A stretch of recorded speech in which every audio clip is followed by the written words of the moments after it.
Assalamualaikum warahmatullahi wabarakatuh. Perkenalkan, nama saya Muhammad Razbil Resmi. Saya dari Prodi Ekonomi Syariah, kelas kelas 6B semester 6. Oke, pada video kali ini saya di sini akan memaparkan terkait dengan PPT yang sudah saya buat mengenai di mata kuliah sosiologi ekonomi. kepada kepada beliau dosen pengampu Bu Munifa ME. Langsung kita pergi ke PPT. Kalian yang sudah di PPT yang sudah saya share ya. Judulnya di sini itu mengenai tentang sosiologi ekonomi, yaitu memahami hubungan masyarakat dan ekonomi. Pendahuluan. Sosiologi ekonomi merupakan cabang ilmu yang mempelajari interaksi antara aspek sosial dan ekonomi dalam kehidupan masyarakat.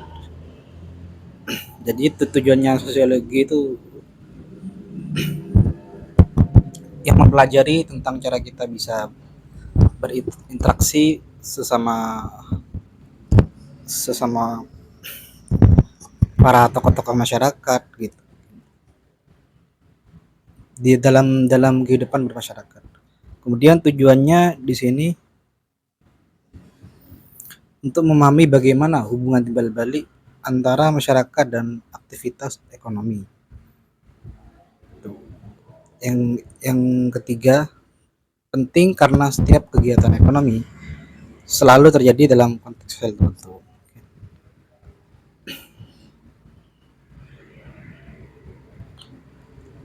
Langsung ke slide berikutnya tentang pengertian sosiologi ekonomi. Jadi di sini pengertian sosiologi ekonomi merupakan definisi studi tentang cara struktur sosial, norma, nilai, dan intuisi untuk mempengaruhi perilaku ekonomi individu. Seperti itu. Kemudian perbedaan dengan ilmu ekonomi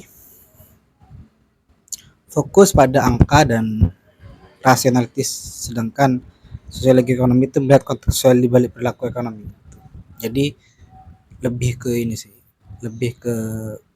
perilaku dari setiap ruang lingkup perorangan, baik itu secara individu maupun berkelompok gitu.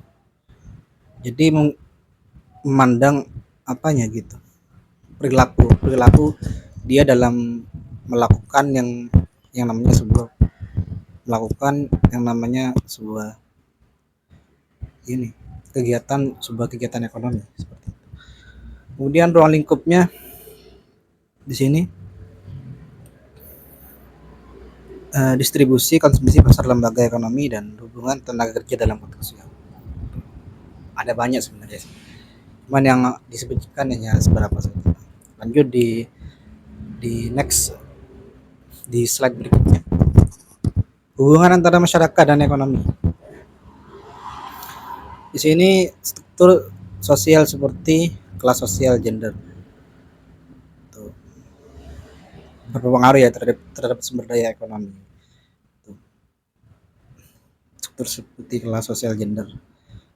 Kemudian nilai dan norma sosial jadi juga mempengaruhi juga. Keputusan ekonomi seperti konsumsi, menabung, dan investasi ada pengaruhnya bagi kehidupan kita dalam sehari-hari. Dalam norma sosial, itu hubungannya dengan norma sosial. Kemudian ada juga di sini bed ketiga, masyarakat membentuk dan mengatur kegiatan ekonomi melalui institusi formal pemerintah, tradisi, dan keluarga. Kemudian yang kelima di sini, lanjut slide berikutnya. Contoh konkret dalam kehidupan sehari-hari, gotong royong dalam pertanian. Contohnya sistem kerja kolektif tanpa upah dalam masyarakat pada saat ini yang sering terjadi kegiatan yang dilakukan dalam kegiatan yang dilakukan dalam oleh dalam kegiatan sehari-hari yang dilakukan oleh para pekerja, baik itu dan baik itu untuk khususnya untuk orang-orang yang ada di pedesaan, yang petani seperti itu. Kemudian ada pasar tradisional versus pasar modern juga. Pasar tradisional ini berbasis relasi sosial. Kemudian sedangkan pasar modern ini lebih formal dan efisien. Itu bedanya sih. Antara tradisional, kalau tradisional itu mengedepankan yang namanya sebuah relasi. Kalau kalau pasar modern itu formal dan efisien lah gitu kan. Pasar tradisional modern tuh emang pasar yang tempatnya tempatnya fasilitasnya bagus, tempatnya juga memadai. Tapi harganya kebanyakan eh, di sana. Kalau di pasar modern itu banyak lebih banyak supply-nya daripada demand-nya.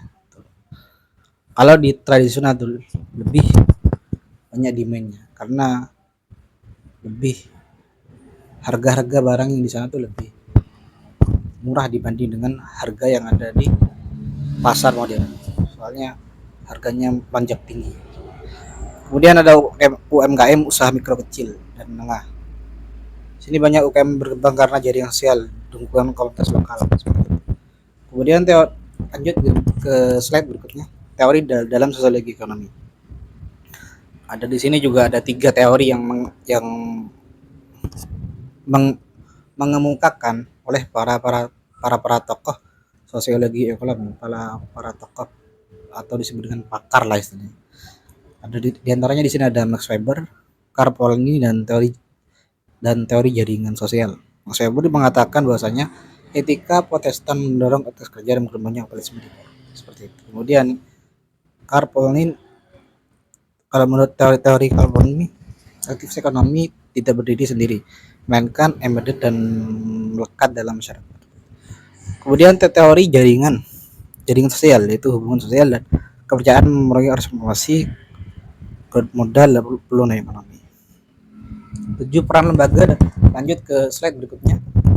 7 peran lembaga sosial dalam ekonomi.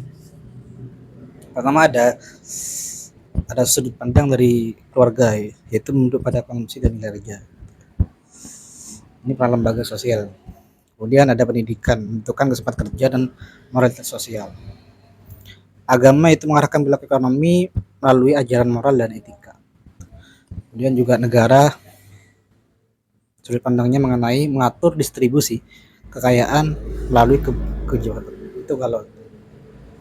Jadi ada perbedaan prinsip masing-masing di antara peran lembaga sosial itu sendiri. Di sini itu ada 4. Lanjut ke berikutnya.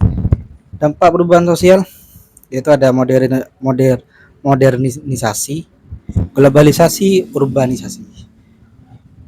Ini sebenarnya dari ketiga makna. Yang slide berikutnya yaitu mengenai tentang apa di sini dampak perubahan sosial terhadap ekonomi. Di sini ada 3 makna sih.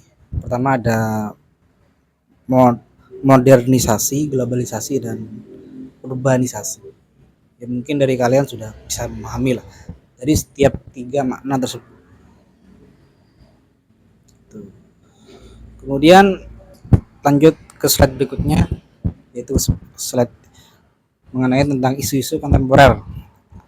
Yang pertama mengenai tentang ketimpangan sosial dan ekonomi, kesenjangan akses pendidikan, kesehatan, dan pekerjaan seperti itu. Kemudian ekonomi digital, ada e-commerce, fintech, dan ekonomi gig mengubah pola kerja dan konsumsi. Jadi sangat bermanfaat sekali ekonomi digital untuk kehidupan kita sehari-hari. Kemudian ekonomi berkelanjutan, yaitu sebuah tanggung jawab sosial perusahaan dan masyarakat terhadap. Mungkin hanya ini yang bisa saya sampaikan. Apabila ada kesalahan, saya mohon maaf sebesar-besarnya. Wassalamualaikum warahmatullahi wabarakatuh.